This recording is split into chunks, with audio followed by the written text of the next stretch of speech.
ಇಂಥ ಹಲವು ಕನಸುಗಳನ್ನು ನಿಮ್ಮ ಮಗನ ಬಗ್ಗೆ ಮಾಡಲಿಲ್ವಾ?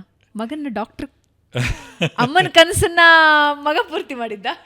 ಇಲ್ಲ, ನಮ್ಮಮ್ಮನ ಕನಸು ಇಲ್ಲ. ಅವನು ಹೀ ಚೋಸ್, ಅವನು ಸ್ಪೋರ್ಟ್ಸ್, ಅವನು ಕ್ರಿಕೆಟ್ ಅಂದರೆ ಪ್ರಾಣ. ಅದು ಹೆಂಗೆ ಬಂತು ಗೊತ್ತಿಲ್ಲ. ನಾನು ಕ್ರಿಕೆಟ್ ಮ್ಯಾಚ್ ನೋಡೋದು ಅಂದರೆ ಸ್ಕೋರ್ ಫಾಲೋ ಮಾಡ್ತೀನಿ, ಸಿಕ್ಸಾ ಔಟಾ ಇದಿಷ್ಟೇ ನಂಗೆ ಅರ್ಥ ಆಗೋದು. ನನಗೆ ಅದರ ಪರಿಭಾಷೆನೂ ಅರ್ಥವಾಗಲ್ಲ. ವೀಣಾ ಆಫ್ಕೋರ್ಸ್ ನೋಡ್ತಾಳೆ, ಬಟ್ ಇವನಿಗೆ ಅದು ಏನು ಇಂಟ್ರೆಸ್ಟ್ ಬಂತು. ಅವ್ನು ಸಂಜೆ ಬಾಯ್ಸ್ ಹೈಸ್ಕೂಲಲ್ಲಿ ಓದಿದ್ದು. Boys high school is like a cricket school ಥರ ಅದು. ನಮ್ಮ ಎಲ್ಲ ಬೆಂಗಳೂರಿನ ಕ್ರಿಕೆಟರ್ಸು ಆ ಸ್ಕೂಲ್ನವರೇ, right from Rahul Dravid. So ಅವನಿಗೆ ಅದರಿಂದಾಗಿ ಬಂತೋ ಗೊತ್ತಿಲ್ಲ, ಕ್ರಿಕೆಟ್ ಹುಚ್ಚು ಹಿಡಿತು ಅವನಿಗೆ.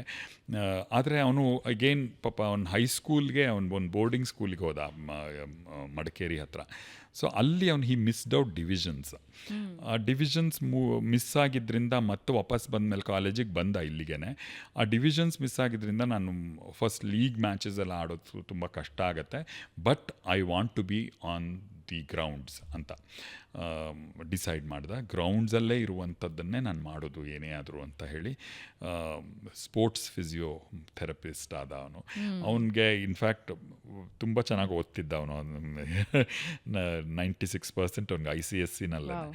ಸೊ ಅವ್ನು ಟೀಚರ್ಸ್ ಎಲ್ಲ ಹೇಳೋರು, ನೀನು ಮೆಡಿಸಿನ್ ಮಾಡಬೇಕು ಯಾವಾಗಲೂ. ಈಗ ಅಟ್ಲೀಸ್ಟ್ ವಾಸಿ ಒಂದು 7 ವರ್ಷ ಆಯಿತು ಅವ್ನು ಮಾಡಿ PUC ಬಂದಾಗ. ಆಗಂತೂ MBBS ಫಸ್ಟ್ ಲೈನು, ಅದಾದಮೇಲೆ ಫಿಸಿಯೋಥೆರಪಿಸ್ಟ್ ಸೆಕೆಂಡ್ ಲೈನ್. ಅದು ಯಾವಾಗಲೂ you are capable of doing first line thing, why are you taking up physiotherapy ಅಂತ ಬಹಳ ಡಿಸ್ಕರೇಜ್ ಮಾಡಿದ್ರು. ನಾನಂತೂ ನಿನ್ಗೆ ಏನು ಬೇಕೋ ಅದು ಮಾಡು.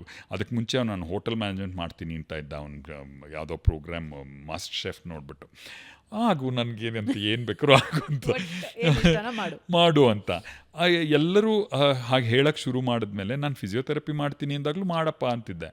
ಬಟ್ ಎಲ್ಲರೂ ಹೇಳಕ್ಕೆ ಶುರು ಮಾಡಿದ್ಮೇಲೆ ಒಂದು ಕ್ಷಣ ಭಯ ಆಯಿತು. ಐ ವಿಲ್ ಬಿ ಆನ್ಸರಬಲ್ ಅಲ್ವಾ, ನೀನಾರ ಹೇಳಬೇಕಾಗಿತ್ತು, this what career I have made ಅಂತ ಅವ್ನು ನನ್ನನ್ನು ಪ್ರಶ್ನಿಸ್ಬಾರ್ದಲ್ಲ ನಾಳೆ ದಿವಸ ಅಂತನ್ಸಿ. ಇಲ್ಲ, ಎಲ್ಲರೂ ಹಿಂಗೆ ಅಂತಿದ್ದಾರೆ ಕಣೋ, ಯೋಚನೆ ಮಾಡು ಅಂತ. ಅವನು ನೀನು ಹಿಂಗೆ ಅಂದ್ಬಿಟ್ಟಿಯಲ್ಲ ಅಂದ್ಬಿಟ್ಟು ಅವನು ನೀಟ್ಗೆ ಚಕ್ಕರ್ ಹೊಡೆದ್ಬಿಟ್ಟ. ಹೋಗಲೇ ಇಲ್ಲ ಅವನು. ಎಕ್ಸಾಮ್ ತಗೊಂಡಿದ್ದ, ಹೋದ ಎಕ್ಸಾಮ್ಗೆ ಅಂತ ಮನೆ ಎಕ್ಸಾಮ್ಗೆ ಹೋಗಿದ್ದಾನೆ, ಮನೆಗೆ ವಾಪಸ್ ಬರ್ತಾನೆ. ಹೆಂಗಿತ್ತು ಎಕ್ಸಾಮು ಅಂತ. ನಾ ಹೋಗಲೇ ಇಲ್ಲ ಅಂದ. ಮತ್ತೇನು ಮಾಡಿದೆ ಅಂದೆ.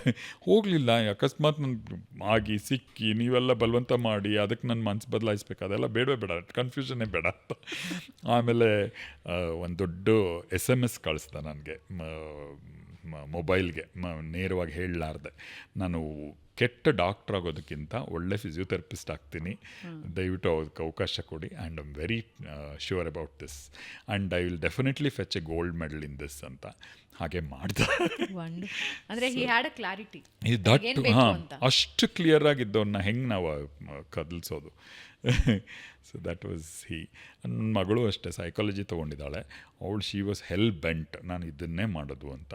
ಬಿಕಾಸ್ ಅವಳು dance, is a classical dancer. So classical ಡಾನ್ಸ್ನ ನಾನು ಯಾವತ್ತಿಗೂ that is my priority. And ಇದು ಅದಕ್ಕೆ ತುಂಬ ಓದೋದು, ತುಂಬ ತಲೆ ಕೆಡಿಸ್ಕೊಳ್ಳೋದೆಲ್ಲ ನಾನು ತೊಗೊಳ್ಳಲ್ಲ. ಲೈಟಾಗಿ ಇದೇನೋ ಓದ್ತೀನಿ, ಏನೋ ಮಾಡ್ತೀನಿ ಅದರಲ್ಲೂ, but dance is my four ಅಂತ ಅವಳು. ಮಗ ಯಾವತ್ತೂ ಅನಿಸ್ಲಿಲ್ವ ಅವರಿಗೆ ಕಿರುತೆರೆಗೆ ಬರಬೇಕು, ಹಿರಿತೆರೆಗೆ ಬರಬೇಕು? ಅಯ್ಯೋ ಇಲ್ಲ, ಮೊನ್ನೆನೂ ಲಾಸ್ಟ್ ಇಯರ್ ಕೂಡ ಒಂದು ರಾಘವೇಂದ್ರ ಸ್ವಾಮಿ ಪಾತ್ರಕ್ಕೆ ಮಾಡಕ್ಕೆ ಫೋನ್ ಮಾಡಿದ್ರು.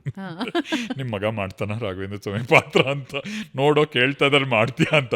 ಮಾಡ್ಲಾ, ಎಲ್ಲ ಕೆಲಸ ಬಿಟ್ಬಿಟ್ಟು ಹೋಗ್ಲಾ ಅಂತ. ಇಲ್ಲ, ಅವನು ಹೀಸ್ ಅ ವೆರಿ ಶೈ ಗೈ. ಅವನು ತುಂಬ ನಾಚಿಕೆ ಸ್ವಭಾವದವನು. ಅವನು ನಟ ಆಗಿ ಅಥವಾ ಆಗೋದೇ ಇಲ್ಲ ಅನ್ಸುತ್ತೆ. ಆಶ್ಚರ್ಯ ಆಗತ್ತೆ, ಸುಂದರ್ ವೀಣಾ ಅವರ ಮಗ ಶೈ ಗೈ. ಹೌದು ಹೌದು. ಮಗಳಿಗೆ ಆರ್ಟ್ ಕಡೆ ಒಲವು. ಮಗಳು ಅವಳು ಥಿಯೇಟ್ರ್ ಮಾಡ್ತಾಳೆ, ಡಾನ್ಸ್ ಮಾಡ್ತಾಳೆ. ಅವಳು ಕ್ಯಾಮ್ರಾ ಮುಂದೆ ಹೋಗಲ್ಲ ಅನ್ನೋದನ್ನ ಯಾವಾಗ ಡಿಸೈಡ್ ಮಾಡಿಬಿಟ್ಲು ಅಂದರೆ, ಬಂದು ಆ್ಯಡ್ಗೆ ಕರೆದಿದ್ರು ಅವಳನ್ನ. ನಾವು ಮಾಡಲ್ಲ ಅಂತ. ನಿನ್ನೇನು ಹಾಕೊಂಬಿಡಲ್ಲ, ಏನೋ ಇದಕ್ಕೆ ಕರಿತಿದ್ದಾರೆ ಅಷ್ಟೇ, ಟೆಸ್ಟ್ಗೆ, ಒಂದು ಲುಕ್ ಟೆಸ್ಟ್ಗೆ ಏನು ಕರಿತಿದ್ದಾರೆ, ಬಂದು ಮಾಡು ಅಂತ ಹೋದರೆ ಅಲ್ಲಿ ಹಲ್ಲು ಮುರಿದಿತ್ತು. ಟೂತ್ ಪೇಸ್ಟ್ ಆ್ಯಡ್ ಅದು. ಹಲ್ಲು ಮುರಿದಿತ್ತು, ಹೆಂಗೂ ಸೆಲೆಕ್ಟ್ ಆಗಲ್ಲ ಇವಳು ಅಂತ, ಇವಳು ಮಾಡಲ್ಲ ಅಂತ ಹಠ ಮಾಡ್ತಿದ್ಲು. ಕರ್ಕೊಂಡು ಹೋಗಿದ್ದೆ, ಅವ್ರು ಸೆಲೆಕ್ಟ್ ಮಾಡಿಬಿಟ್ರು ಅವಳನ್ನ, ಬಾಂಬೆದವರು. ನೋಡಿ ಸೆಲೆಕ್ಟ್ ಆಗಿದೆಯಾ, ಮಾಡ್ತೀಯಾ ಆ್ಯಡು ಅಂತ. ನಾನು ಮಾಡಲ್ಲ ಅಂದರೆ ನಾನು ಕ್ಯಾಮ್ರಾ ಮುಂದೆ ಏನೂ ಮಾಡಲ್ಲ ಅಂತ ಅವಳು ಹಿಂಸರಿದ್ಬಿಟ್ಲು. ಆವತ್ತಿಂದ ಅವಳು ಯಾವತ್ತೂ ಟಿ ವಿಗೆ ಮಾಡಿಲ್ಲ, ಸಿನಿಮಾ ಮಾಡಿಲ್ಲ. ಅವಳು 1.5 ವರ್ಷದ ಮಗು ಇದ್ದಾಗ ನಾನು ನನ್ನ ಕನಸು ಮಾಡಿದ್ಲು ಪ್ರಕಾಶ್ ರೈ ಅವ್ರ ಜೊತೆ. ಆ ಸಿನಿಮಾ ಮಾಡಿದ್ಲು. ಆಮೇಲೆ ಒಂದು ಆಲ್ ಟೈಮ್ ಉಳಿದು ಹೋಗುವಂತ ಒಂದು ಸಿನಿಮಾ. ಹೌದು, ಆ ಹಾಡಲ್ಲಿ ಅಂತ, ಅದರಲ್ಲೂ ಪುಟ್ಟ ಪುಟ್ಟ ಕೈ ಅಂತ ಅದ್ಭುತವಾದ ಹಾಡಲ್ಲಿ ಅವಳು ಶೂಸ್ ಹಾಕೊಂಡು ನಡೆಯುತ್ತೆ.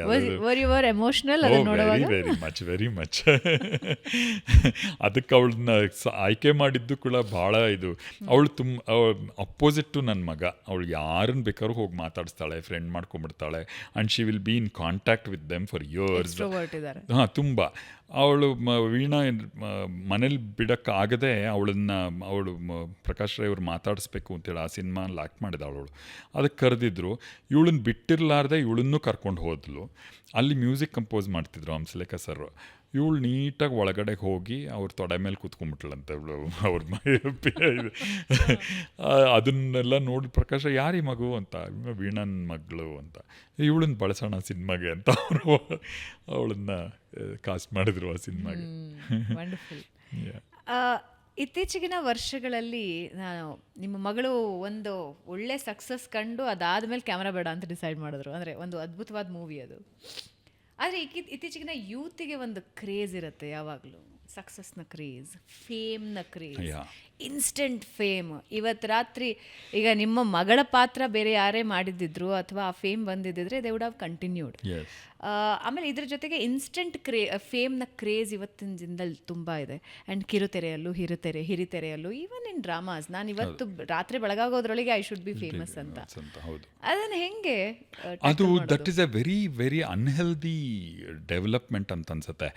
ಮತ್ತು ನಾನು ಯಾವಾಗಲೂ ಕೇಳೋದು ಈ ಆ್ಯಕ್ಟಿಂಗ್ ಕ್ಲಾಸ್ಗೆ ಅಲ್ಲಿ ಇಲ್ಲಿ ಮಾಡೋಕ್ಕೆ ಹೋಗ್ತೀನಲ್ಲ, ಅವ್ರನ್ನ ಫಸ್ಟ್ ಪ್ರಶ್ನೆ ನಾನು ಕೇಳೋದೇ ನೀವು ಯಾಕೆ ಆ್ಯಕ್ಟ್ರ್ ಆಗಬೇಕು ಅಂದ್ಕೊಂಡಿದ್ದೀರಾ ಅಂತ. ನಮಗೆ ಒಳಗೆ ಆ ಒಂದು ಸ್ಟ್ರೈವ್ ಇದೆ, ನಾನು ಆ್ಯಕ್ಟಿಂಗ್ ಮಾಡುವುದೇ ನನ್ನ ವೇ ಆಫ್ ಎಕ್ಸ್ಪ್ರೆಷನ್, ಅದಕ್ಕಾಗಿ ನಾನು ಆ್ಯಕ್ಟ್ರ್ ಆಗ್ತೀನಿ ಅಂತ ಯಾರೂ ಹೇಳಲ್ಲ. ಅದು ಯಾಕೆ ಆಗ್ತೀರ, ನನಗೆ ಆ ಆ್ಯಕ್ಟ್ರು ತುಂಬ ಇಷ್ಟ, ನಾನು ಒಂಥರ ಆಗಬೇಕು ಅನ್ನೋದಕ್ಕೋಸ್ಕರ ನಾನು ಆ್ಯಕ್ಟ್ರ್ ಆಗ್ತೀನಿ ಅಂತ. ಅದು ತುಂಬ ಫೇಮ್ ಕೊಡುತ್ತೆ, ಅದು ತುಂಬ ಮನಿ ಕೊಡುತ್ತೆ, ದುಡ್ಡು ಸಿಕ್ಕಾಪಟ್ಟೆ ಸಂಪಾದಿಸ್ಬಿಡ್ಬೋದು ಆ್ಯಕ್ಟ್ರ್ ಆದರೆ, ಹೀರೋ ಆದರೆ. ಆಮೇಲೆ ಆ್ಯಕ್ಟ್ರ್ ಆಗಬೇಕು ಅಂತ ಬರೋರೆಲ್ಲರೂ ಹೀರೋ ಆಗಬೇಕು ಅಂತಲೇ ಬರೋರು. ಅದು that is a very very ನನಗೆ ಅರ್ಥವೇ ಆಗಲ್ಲದ ಒಂದು ಇದು. ನಾನು ಆದರೆ ಹೀರೋನೇ ಆಗೋದು ಅಂತ. ಇದು ತುಂಬ ವಿಯರ್ಡ್ ಆದ ಬೆಳವಣಿಗೆ. ಆದರೆ ಆ್ಯಕ್ಟರ್ಸ್ ಆಗ್ತಿದಾರಲ್ಲ, ಅಂದರೆ ಈಗ ಕಿರುತೆರೆಗೆ ಬರ್ತಿರುವ ನಟರು ನಟಿಯರು ಎಲ್ಲ ತುಂಬ ಕ್ಲಿಯರ್ ಆಗಿದ್ದಾರೆ. ಅವರು ನಮ್ಗಳ ಥರ ಏನೋ ಅವಕಾಶ ಸಿಕ್ತು ಮಾಡ್ತಾಯಿದ್ದೀವಿ ಹಾಗೆ ಮುಂದೆ ಹೋಗೋದು ಇಲ್ಲ. They are very clear. ಎಷ್ಟೋ ನಿರ್ಮಾಪಕರು ಅಥವಾ ಹೇಳ್ಬೋದು ಇವತ್ತಿನ ಜನ್ರೇಷನ್ ಅವ್ರಿಗೆ ಕಮಿಟ್ಮೆಂಟ್ ಇಲ್ಲ, ಅದಿಲ್ಲ ಇದಿಲ್ಲ ಅಂತ. ಅದು ಅವ್ರಿಗೂ ಇಲ್ಲ. ಸೊ ಇವರು ನಾನು ಇಷ್ಟು ದುಡ್ಡು ಕೊಟ್ಟರೆ ಮಾಡ್ತೀನಿ, ಇಷ್ಟರಿಂದ ಇಷ್ಟು ಟೈಮಿಂದ ಇಷ್ಟು ಟೈಮಿಗೆ ವರ್ಕ್ ಮಾಡ್ತೀನಿ, ಇದೆಲ್ಲವೂ ಈ ಪ್ರೊಫೆಷ್ನಲಿಸಮ್ನ ಭಾಳ ಚೆನ್ನಾಗಿ ಅನುಸರಿಸ್ತಾರೆ. ಅಫ್ಕೋರ್ಸ್ ಅದನ್ನು ಅವರು ಕ್ರಾಫ್ಟ್ಗೂ ಮಾಡಬೇಕು, ಆ್ಯಕ್ಟಿಂಗ್ ಕ್ರಾಫ್ಟ್ಗೂ ಅದನ್ನು ಅಳವಡಿಸಿದ್ರೆ ಇನ್ನೂ ಅದ್ಭುತವಾದದ್ದನ್ನು ಸಾಧಿಸ್ತಾರೆ ಅವರು. ಆದರೆ ಅವ್ರಿಗೆ ಏನಾಗೋಗುತ್ತೆ, ಬಹುಶಃ ಎಲ್ಲರೂ ಪ್ಯಾಂಪರ್ ಮಾಡೋದ್ರಿಂದ ಹಂಗಾಗುತ್ತೋ ಏನೋ, ಅವ್ರು ಮಾಡುವ ಮಟ್ಟಕ್ಕೇ ಅದ್ಭುತ ಅನಿಸಿ ಅಲ್ಲಿಗೆ ಬೆಳವಣಿಗೆ ನಿಂತೋಗುತ್ತೆ ಅವ್ರದ್ದು. As an actor they won't evolve. ಅದಾಗ್ತಾ ಇದೆ ಹೊರತು ಬೇರೆದೆಲ್ಲವೂ ಪರ್ಫೆಕ್ಟ್ ಇದ್ದಾರೆ ಈಗಿನ ಜನ್ರೇಷನ್ ಅವರು ನಮ್ಗಳಿಗಿಂತನೂ. They are very clear of what they want and what they are doing. ನಾನು 2 ವರ್ಷ ಮಾಡ್ತೀನಿ ಅಷ್ಟೇ, ಆಮೇಲೆ ಹೊಟ್ಟೋಗ್ತೀನಿ, ಬಿಸ್ನೆಸ್ ಮಾಡ್ತೀನಿ. They are very clear. ಆ ಬಗ್ಗೆ ಭಾಳ ಖುಷಿ ಆಗುತ್ತೆ ಈಗಿನ ಜನ್ರೇಷನ್ ಅವರು, ಜೆನ್ಜಿ ಅವರು. ಕರೆಕ್ಟ್.